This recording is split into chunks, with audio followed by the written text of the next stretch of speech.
और कुछ है?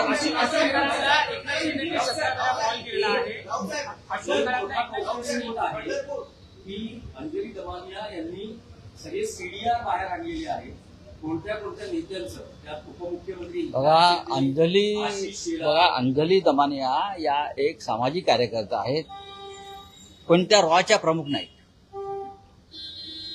त्या रॉच्या प्रमुख आहेत का? किंवा महाराष्ट्राचं जे काय इंटेलिजन्स डिपार्टमेंट आहे पोलीस खात्याचे त्याच्या प्रमुख आहेत का? नाही. म्हणजेच त्यांना ही सगळी माहिती मुख्यमंत्री कार्यालयातून दिल्याशिवाय त्यांच्यापर्यंत पोहोचणार नाही. इतकी गुप्त माहिती जी आहे, इतकी गुप्त माहिती कोणी व्यक्तिगत माणूस देऊ शकत नाही. बरोबर आहे. आता त्यांचे आणि मुख्यमंत्र्यांचे किंवा भाजपचे संबंध आहेतच ना, हे का तुम्ही अमान्य करू शकत नाही. पण तरी ती माहिती त्यांच्या माध्यमातून जर सरकार बाहेर काढत असेल, याचा अर्थ सरकारच्या टार्गेटवर कोणीतरी आहे. म्हणजे देवेंद्र फडणवीस यांच्या टार्गेटवर त्यांनी एक निशाणा धरलेला आहे. तो निशाणा धरला का वगैरे धरला ग, तो आता तुम्हाला कळेल हा निशाणा काय आहे तो.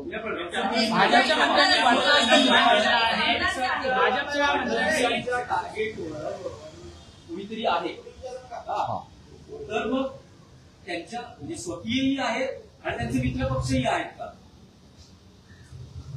जेव्हा बाह्य शक्तींकडून माहिती, धक्कादायक माहिती बाहेर काढली जाते, तेव्हा स्वकीय जास्त टार्गेटवरती असतात.